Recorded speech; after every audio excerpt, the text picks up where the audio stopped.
Something's bound to go right today, goddammit. Welcome to the board game podcast. All right, well, fuck it. It's good to see you guys, by the way. Yay. Hey, everybody. Welcome to the Gore Club podcast. I'm Steve Vessell. I'm Deathmetal Dave. I'm Ace. And tonight we are going to answer. We're going to pull out the Cauldron of Doom. Ace, do you have it? All right. So what is it? So this is going to be the answer to our question on our Facebook page.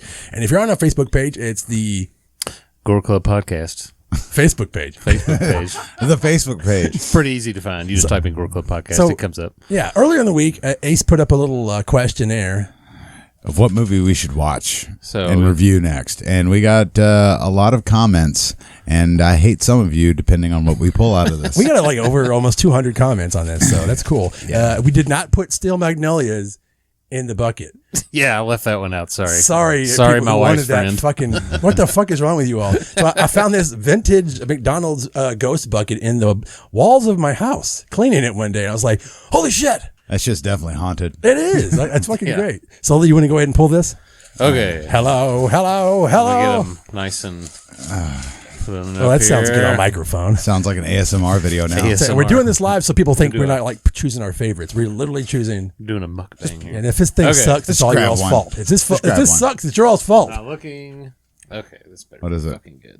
This better be good. It's relevant. Or actually, I kind of hope it sucks. Little Monsters. Oh, Okay. that works for spooky season. There we go. I love that movie, Perfect. man. That works. Yeah, that's- It wasn't Things. That's Yes. and it's not hard to find anymore. Like one time when I was showing it years ago at a Halloween event, I had to find a VHS copy on eBay, and it was like $100. You know what? I think we should up the ante.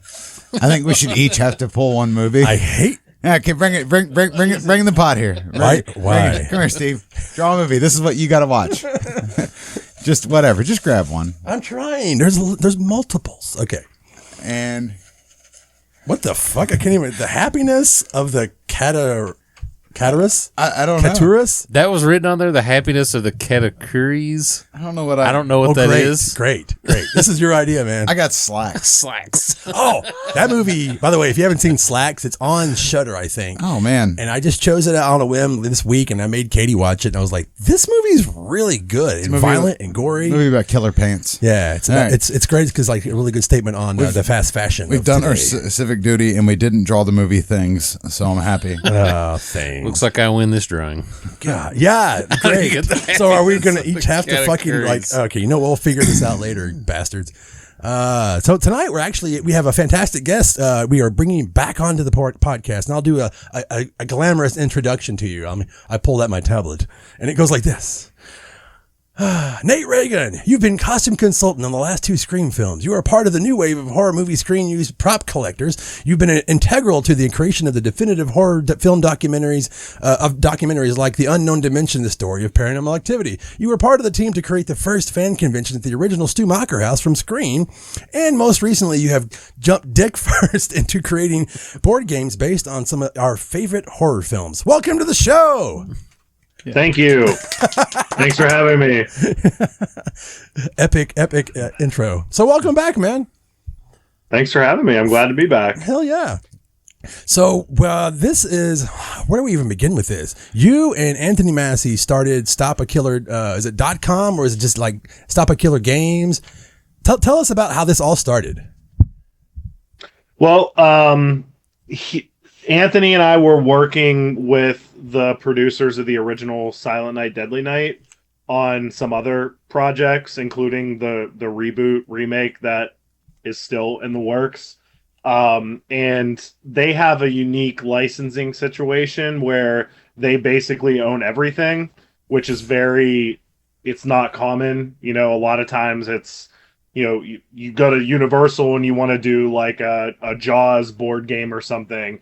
And they're like, cool, you can use the name and you can use this, but you can't use any of the actors' licenses and you can't have this and you can't have dialogue from the movie because then that involves the writer. And it's usually a big mess. And Scott and Dennis, who are the producers, they actually own everything. They own every frame of the movie. They own all the character likenesses, the names, the script. They even own the music from it. Every song from it they own. So they were smart about it. They have a pretty pretty good deal with being able to license their film out for merchandise or anything really. It's very not complicated. So we had helped him. Anthony was helping him a lot with getting t-shirts done with certain companies. And him and I had been talking for a while about doing a board game possibly someday. I don't know why. It was just a discussion, and then he just one day said, what if it was Silent Night, Deadly Night? I mean, we know the rights holders, and we could license it from them, and it seems like it'd be a pretty easy title to do because they own everything. We wouldn't have to jump through hoops to get character pieces, and we wouldn't have to do all that. So how do you make a board game? We had no idea. So Anthony I fucking love that. Anthony, let's do it. Anthony, to his credit, he just kind of started from scratch and started taking, did a lot of research, like watched YouTube videos. One of the things that, is really useful in that is YouTube, because you don't have to go out and buy 20 board games to figure out how they're played to see if you can get inspiration. You can just look up a board game on YouTube and there's a video that shows you how to play it. Because you have to. Because nowadays board games suck. A lot of them you have to, Several YouTube videos have pulled me out of the fire with board games. Oh my God. Will Wheaton, doesn't he have like a whole board game like YouTube channel that he does? Well, I had to follow so many board games because they'll come out with a friggin' like a game coffee table book for the rules. And I'm like, Dave, you look it up. Yeah. And then we get it like the fourth time we play it. We're like, oh, we were doing this wrong the whole time. We didn't actually win, guys. We lost. We lost every time. But go ahead. Sorry. No, that's good. So that we started there, and then he kind of just started from scratch and was using pieces that he made himself, and he took pieces from other games and kind of just designed this general idea of a game where you're trying to stop a killer from reaching a certain point on the board. In Silent Night, Deadly Night's case, to follow the movie, you're trying to stop Billy from reaching the orphanage at the end of the film. That's perfect. So it kind of just stemmed from that. So the early prototype is probably hilarious to see. It's literally like a white foam board with squares drawn on it and little, probably Monopoly pieces, whatever he could find. And, we kind of went in and tweaked it from there. And then once we had the concept of what the game would play like, went to Scott and Dennis, and they were all for it. They said, go for it. Let's do it. And early on, what to your guys, what you were saying about, how complex board games are, that was one of the things we tried to avoid. That was one of my questions, is like, what made you want to go old school with the rules? I mean, besides it being an old school horror film, that seems kind of obvious, right? And even the artwork's gorgeous, but like going back and getting the spinner idea and all, just that's fucking great. Yeah. We really wanted to make sure that it wasn't frustrating or complicated. The whole idea with how the game played was we wanted it to be simple and fun. We wanted you to be able to learn it like the first time you play through it. You're like, okay, I understand how to do this. And we also wanted the gameplay to be relatively fast. Most of the games usually run 15 to 20 minutes. Some can go longer, but, you could sit down and play 3 or 4 games in a row and, have fun. And the thing with board games now, as you just said, they're very complicated, and it's become such a thing where, like you said, you buy this board game and you're all excited, then you pull the instruction book out and it's like that freaking thick, and you're like, oh my God, I don't even want to read this. I don't even understand. You start to get confused after like the second page, and you don't understand the rules. I think that has like an appeal to people who do like old school RPGs, because then it's like an entire night thing. But for people who just want to get around and like hang out and have a few beers or whatever, I mean, this is kind of directed towards our age anyways, but like, exactly. And I can still get a younger person to play, like, just spin it for daddy, Yep, exactly. Well, yeah. Another thing I appreciate. Look at Katie's face. I don't mean that, you weirdo. Well, another thing I appreciate is when everything that you need for the game is in the box. Like, you don't have to get another expansion, or you don't have to download an app that you can't play the game if you don't have We're said going to app. get to that because it kind of connects to what we're talking about tonight. But we played a game this week, and We'll talk about it. The reviews are interesting. But go ahead. Sorry, sir. Carry on, my good man. No, so just in general, that was like the consensus that we wanted to do was like not complicated, fun, easy to play, easy to learn. Anybody could just grab it and learn it within like 5 minutes. We didn't want you to be intimidated when you pulled the instruction book out. Our instruction book, it's like 3 pages.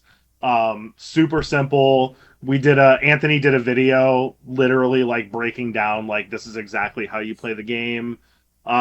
So we just wanted it to be as simple as possible for that reason, but also because the original idea was, what would a Silent Night Deadly Night board game have been had it came out in the 80s when the movie came out? And that's the way board games were. They were simple and, little cardboard spinners that you spun to move, and just real simple. So that was the goal we were going for. And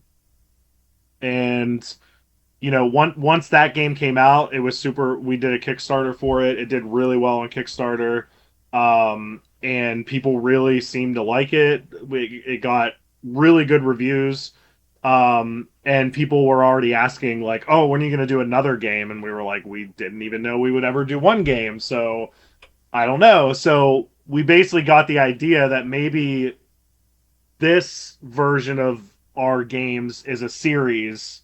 The Stop the Killer is a series where you have Silent Night, Deadly Night. Then we did My Bloody Valentine after that, and that was again another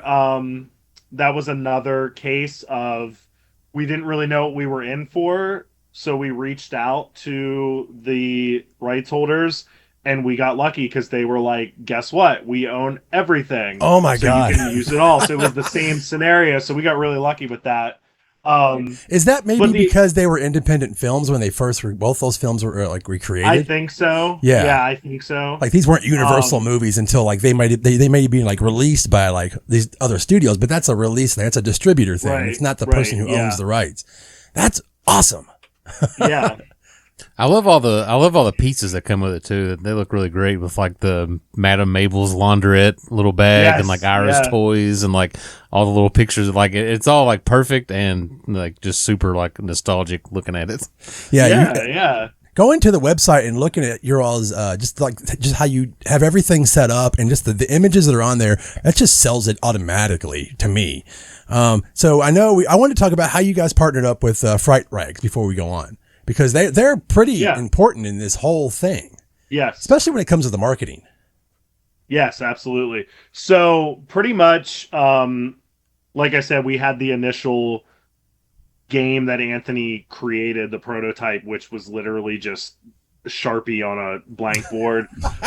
So we knew like the real game, even if we're using characters from the movie and pictures from the movie and stuff, we just knew in general that the game just has to look great. Not only does it have to play well and be fun and easy to learn, but it has to look good. If it looks like crap, nobody's going to buy it.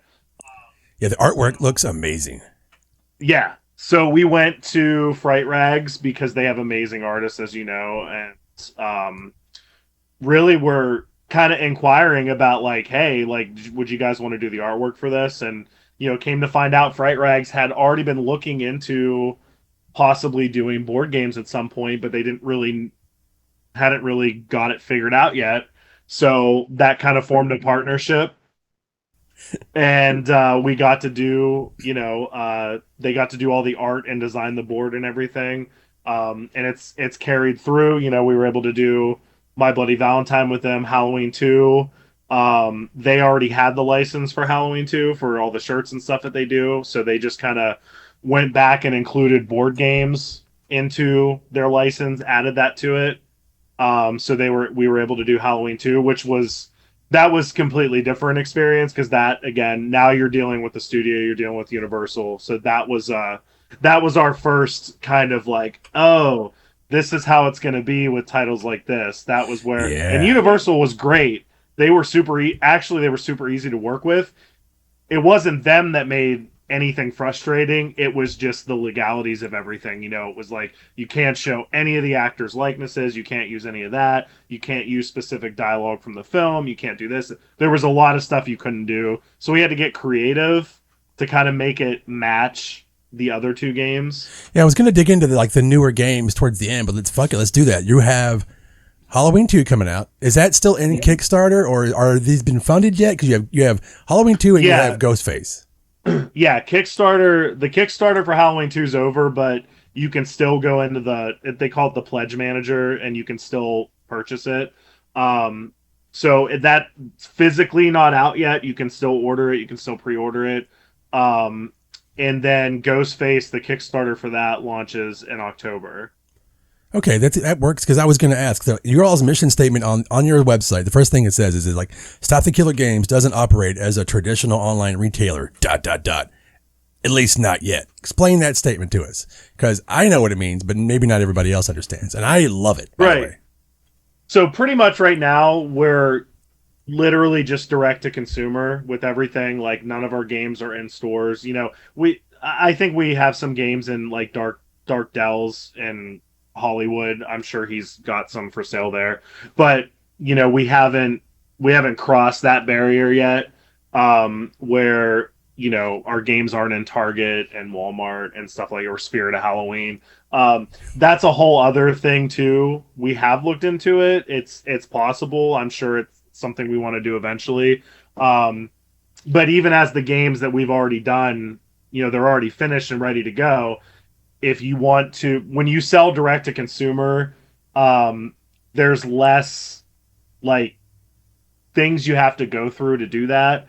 You do have to get certain checks and things done before you can do it. But if you want to get a game in, like, say you wanted to get Silent Night, Deadly Night in Target, everything would have to be looked over and pass all these like safety checks. Target has specific checks of stuff. Like, they might grab the game and say, the weapons can't be metal. That was our big thing, was like, we want the weapons to be metal. We want them to look real. They might say, nope, we can't have metal weapons. They got to be plastics. And you have to go back and do that. Or fucking babies. Nothing that's sharp at all. Go back and change that. Take out the nudity on the board. Things like that might have to change. So no toxic chemicals. Boo-hoo. What the fuck? And you sell not only directly to, but you also, the Kickstarter is a new thing that, I mean, it's not new now, but like making a board game via Kickstarter, how does that work? And what are the benefits of that? Because I know I've seen the perks in some of these, and they're fucking great. Like, there's a book to what I think it was Silent Deadly Night that comes with it, like, and officially, and it's signed by the, go into that a little bit. So yeah, I think one of the big pluses for the creators is you don't have to dump like a ton of money into something that might not, people might not be interested in. You don't have to go and say, I think, 10,000 fans are going to want this board game, so let's go get them made and then hope. You have a warehouse of stock. It's just like every band with a box of CDs in their closet. Yeah, we're going to be big. Well, I'm thinking with these titles though, and the way they're done, and the way they look, and the way, and like you said, the rules. I think they've got to be hot. I mean, what are things looking good right now for you all? Yeah. Fuck yeah! I mean, you still have this ancient ass like Apple fucking computer behind you. Are you sure?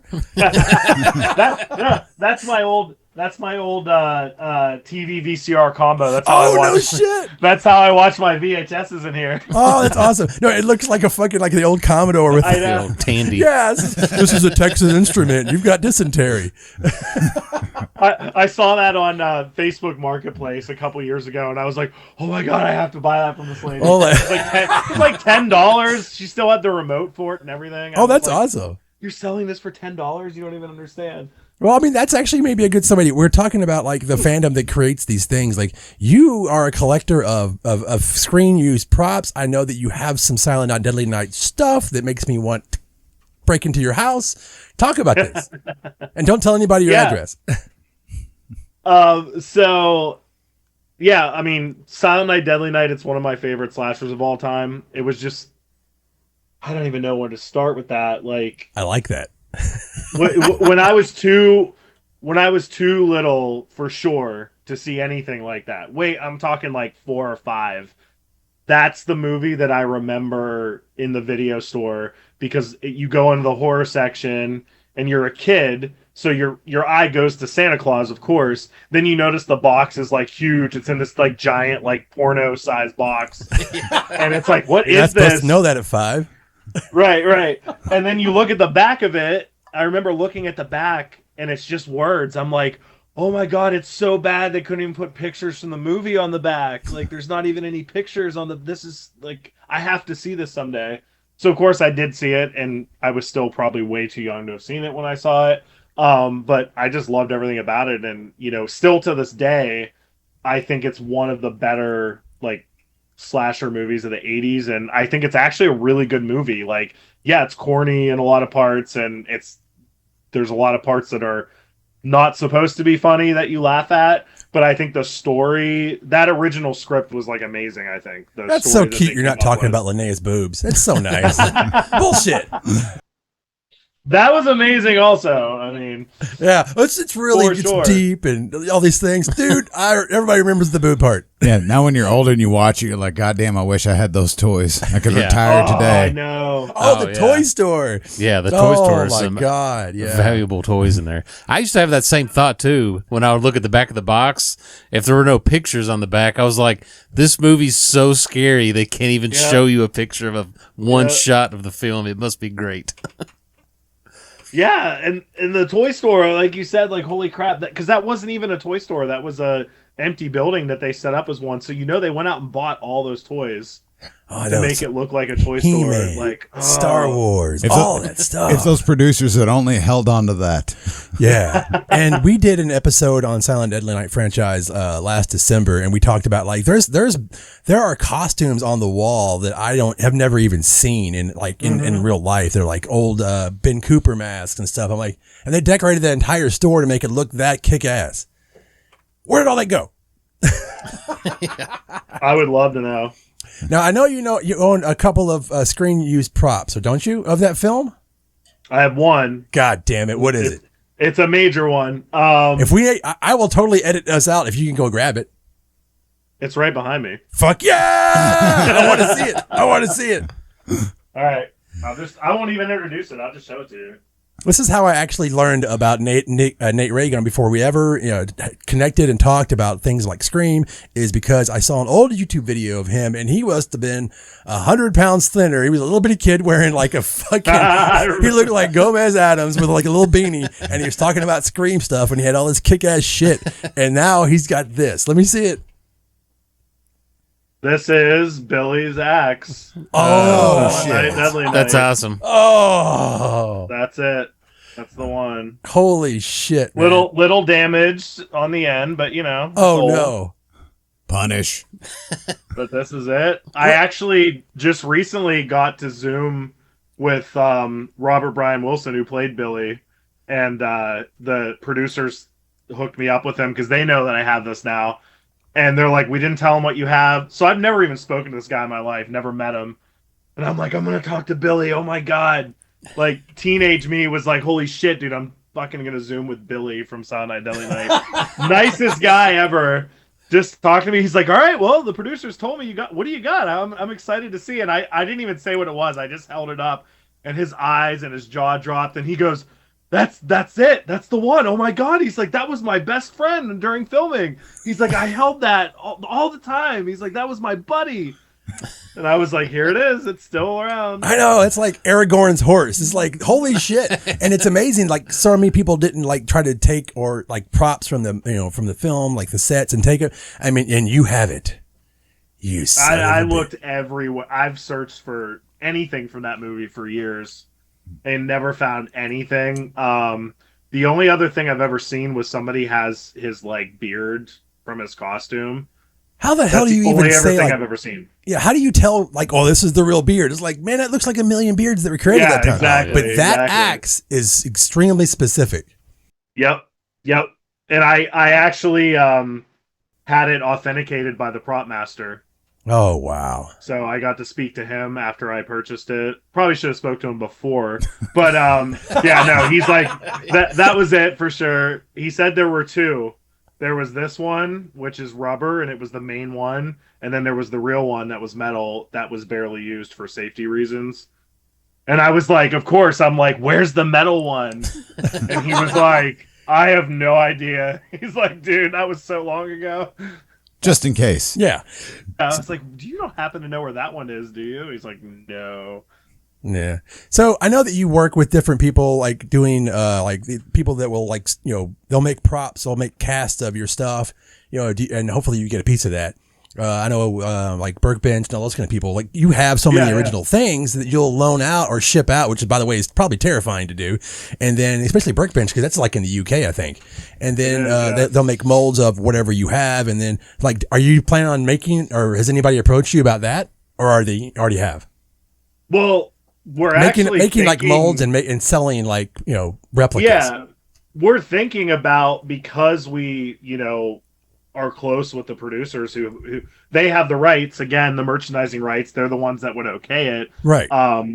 We would like to get this 3D scanned and possibly do like exact replicas of it. But you know, it's like everything else. It's easier said than done. It's true. It's not just like, oh, let's just get a 3D scan. You know, it's like, who's going to do that? Where do we go? Yeah. Who do we call? Who do we trust? Like, it's the trust. The trust part is the worst. Yeah. It's the next Kickstarter. Well, I mean, just talking about like something just got released, or at least, you know, they just talked about it today, was one of these. This is real.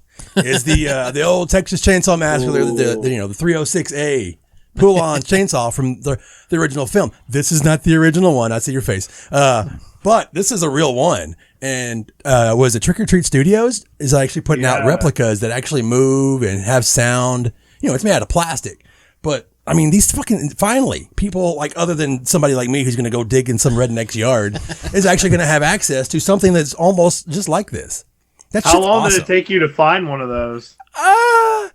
You know, it's like me. I'm sure, you know, Doug Little. It's like I'm sure the same thing every single day. Get on Marketplace, get on eBay every single day. Amazing. And I found some guy who had 5 of these, and they're all beautiful. And I've loaned one out to where we do our events at, and luckily he was local. I drove like 20 minutes, and as soon as I showed up, he's like, "You like Texas Chainsaw Massacre, don't you?" I was like, "Yes, sir, I do. Please don't raise the price." You're like, "What is that? I've never even heard of that movie. I just like chainsaws." I've done that. I'm just saying. Just got some trees that need to be coming down. Well, I love props. I mean, look, I got the Kurgan sword. This is, you know, one of those. That's rusty. Don't cut yourself, this please. Has been around forever. It you know, it still works. It still has like the little let me hurt myself. And then you get a tetanus shot. And that's how Steve lost his finger. But this is a replica that somebody put out like probably, I don't know, 15 years ago. So I love that kind of shit.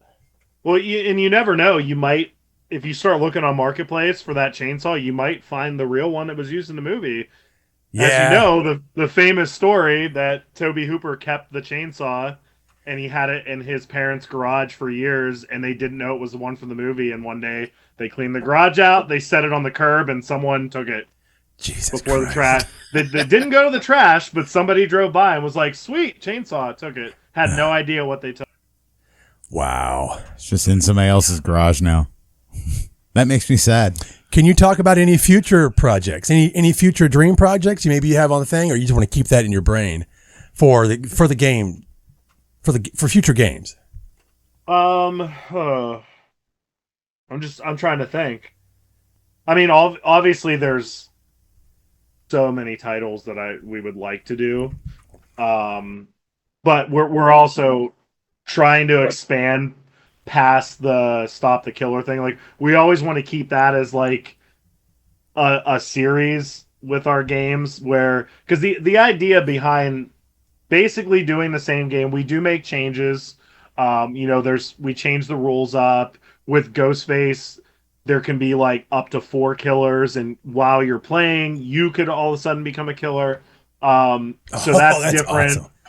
But in general, the games play the same. But that was intentional. It wasn't like laziness. It was like, we wanted this specific series to be like, we wanted someone to go to their shelf and they've got like the whole series and they don't have to go, oh guys, let's play the Ghostface one, but now we got to sit down and I got to teach you how to play it. If you know how to play one, you can play them all. That was kind of the goal with that series. Yeah, that's brilliant. So Nice. we want to keep doing that, but we also want to do, different types of games that play different. Well, before we go tonight, and we'll get to it eventually, we've all three got pitches for you for board games. So don't you worry. I know Steve's got where he wants to go, but we've got this. We've got your next big money idea. I have no idea where I want to go, but I'm excited. let's talk about our review of another board game, because I think that you're definitely going to do the definitive version of Ghostface, and from the website it looks like you even have like different versions, like that we all know was a Dead by Daylight. At least the artwork. Can you go into any of that besides what you just already did, or do you want to wait? Yeah. Obviously our board game, it's not Scream, and that was intentional. We actually never wanted to do Scream the game, even before we knew that there was one already in the works from Funko. The reason we didn't want to do it was because, I got one too. We didn't want to have to deal with Fun World and Paramount. That's where it gets really crazy, and we were kind of warned by Fun World, like, you don't want to go down that route, so stay away from Scream, which we didn't want to do that.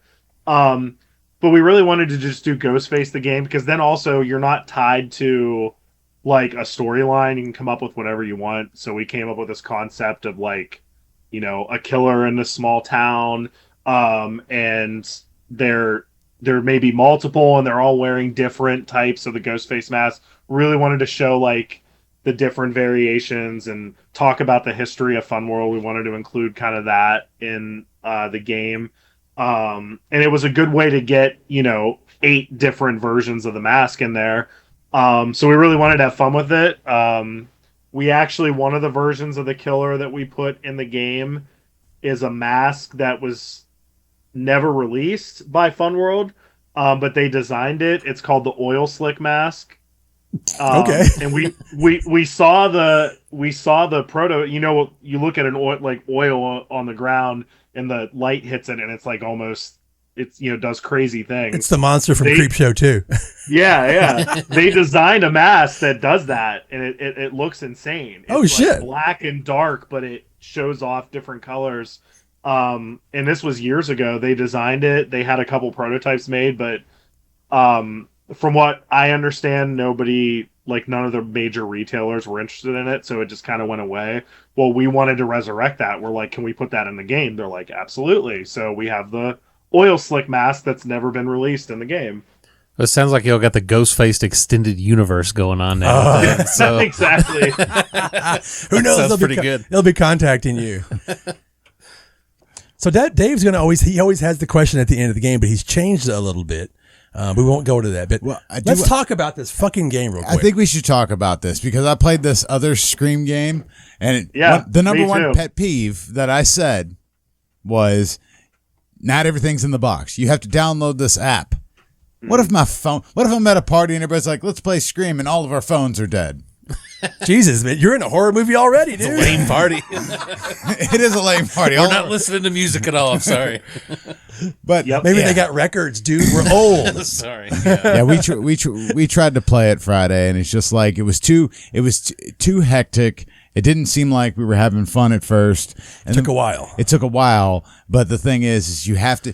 Everything's not in the box. Biggest pet peeve. It has to all be in the box. Yeah, you should open that up, pull out the board game pieces or whatever. I like. There's things about the game I did like, but overall it seemed way too hectic, and we were thinking maybe the more people we had, it was just the 3 of us, and it just seemed like in the game the app Ghostface calls you, and that's really cool.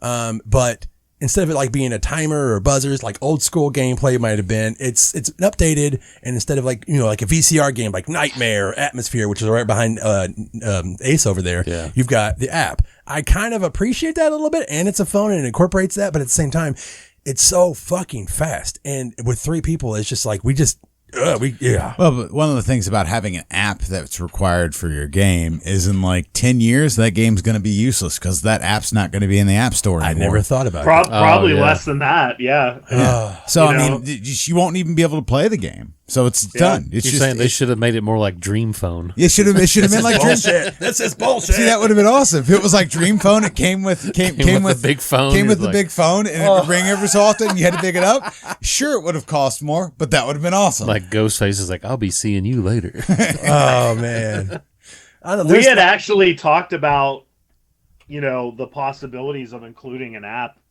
in one of our games eventually, and that was the main reason we decided against it, was because it was like, the game's going to be useless once we stop updating it. Like, we're not going to pay to have the app updated for that's the thing, ever. And the conclusion we came to was that if we were to ever include an app in a game, it would be like an addition and not a necessity. That we would design a game that could be played without the app, but if you wanted this extra little bit of whatever in the game, you're welcome to use the app, which adds something. That's great, because Hasbro did that with Hero Quest, where you could download an app and you have like the DM character. So I don't even need friends. I can play Hero Quest by myself now. You can play Hero Quest by yourself? As it was designed to. You can. Wow. It's sad, but I can do it. They know their audience. Bring that game back? They brought that board game back, right? Yeah, because they did they did their own Kickstarter, because even Hasbro does their own Kickstarters now. Wow. The I still have thing. the original Hero Quest board game. Oh, when wow. I was a kid. Oh, original. Everything's in it, complete, everything. Well, until they brought out this new one, game. that was like a $300 board game if you had the original one. I don't know what it's worth now, but they put it out. They did, like, Joe Manganiello wrote a quest for it because it met one of its Kickstarter goals. So that's awesome. Though. So that's cool. But like Funko with their Scream game, they could probably afford to pay for the app, because they're just going to take the money from tanking Mondo and they'll just sink it into their shitty app. Oh, nice burn there, Dave. I said what I said. Well, I mean, I appreciate the retro gaming, because like here right in front of us, we've got the two Nightmare on Elm Street board games, and I've played both of these. When I first acquired them, the original Nightmare on Elm Street one I had, I don't know, 10 years ago, 15 years ago. And then I acquired the Freddy one maybe 5 or 6, and man, they ain't good. It's not. I never even knew fun. there was two. Literally, I knew the Freddy one, but I've never seen that other one. Oh yeah, the original, the Nightmare on Elm Street, the board game. Yeah, it's a lot of older ones weren't very good though. I mean, the artwork is badass. Yeah, it's the rose-colored glasses things. We're seeing them. We're seeing them through our childhood and be like, that was great. And you go back and you play it, and they're like, man, this game is not very good. Well, like 2 of those kids on the box look way too happy to be playing that game. Yeah. Yay, we're gonna die. Yeah. Like Freddy's hand is coming up out of there. Everybody's terrified except those 2 kids. Check on them. I mean, there's a lot of great things about, like, I love the Nightmare games, or now it's, I guess it's updated as Atmosphere. Or actually it was Atmosphere, and maybe I can't remember. I think it was Flood. Yeah, whatever. Yes. Yeah. And those are great, but what makes this and your gaming company great is because it's fans making fans, and you can actually have direct contact. I know you're having issues now or not issues, but like it's a little bit harder because of like the Halloween 2. It's actually licensed by, it's not owned by an independently owned company. Right. Or some brothers just hanging out and be like, you know what? We should license Terrifier. I mean, then that shit's coming. But Damien deserves that shit, because that dude busted his ass to make those movies what they are right now. So he did. He was always hustling them at conventions. Like, hey, watch my movie. Yeah. A Terrifier board game is just like roll a dice. If you score 6, you finally saw her in half. So you're just sitting there rolling the dice.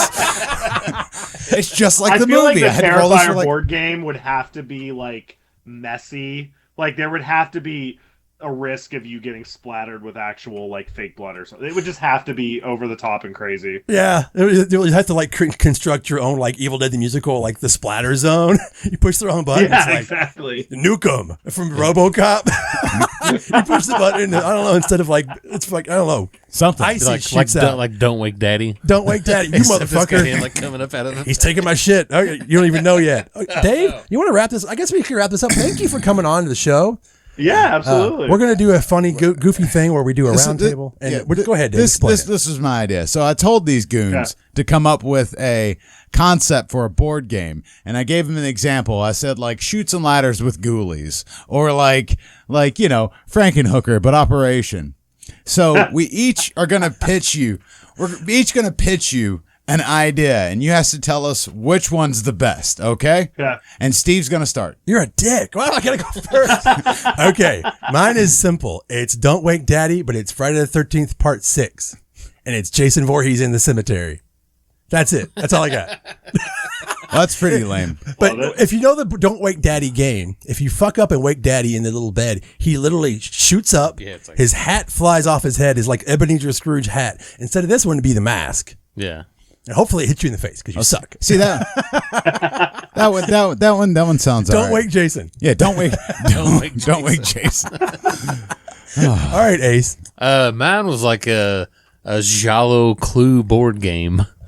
Oh, for the adults. Okay. For the adults. So it'd be like a kind of like an Italian Giallo movie. It would be like Deep Red Clue or something like that. That'd be awesome. And like you'd get like characters, and it would be like the sexy lady. Everybody would just be a red herring, and there'd be like one card where it's just a close up of a knife and a heart.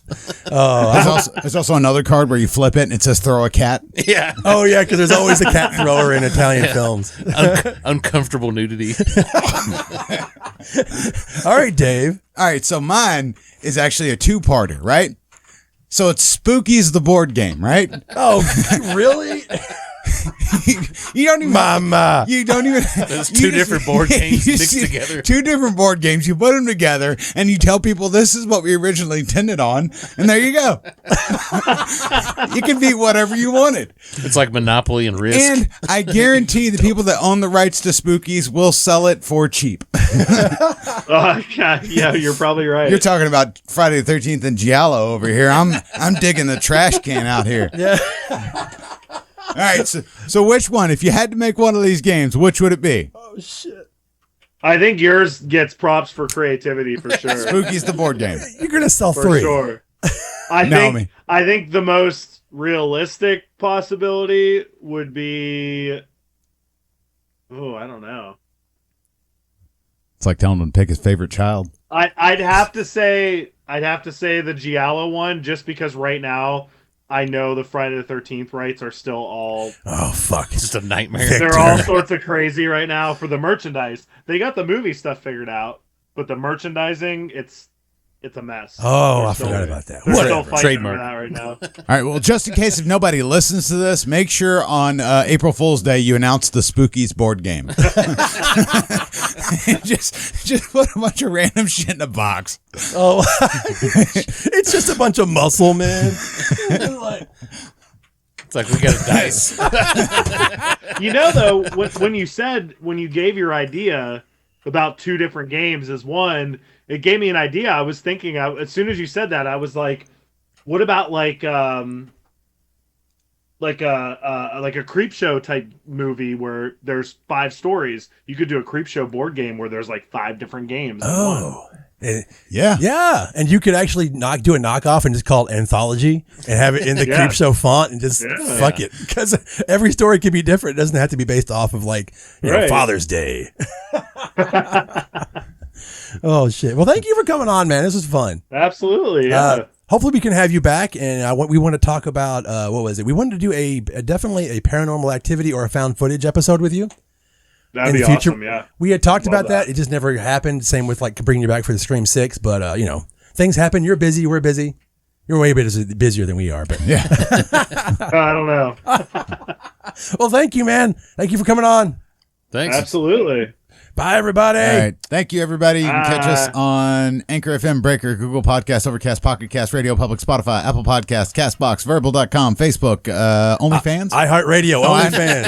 iHeartRadio, Facebook, wherever you listen to us right now. And now we're over YouTube, in 43 countries. In 43 countries who started listening to us. Poland. Hey, Poland. They're hungry for the Gore Club podcast. Thank you, guys. Bye. Bye. Gore Club.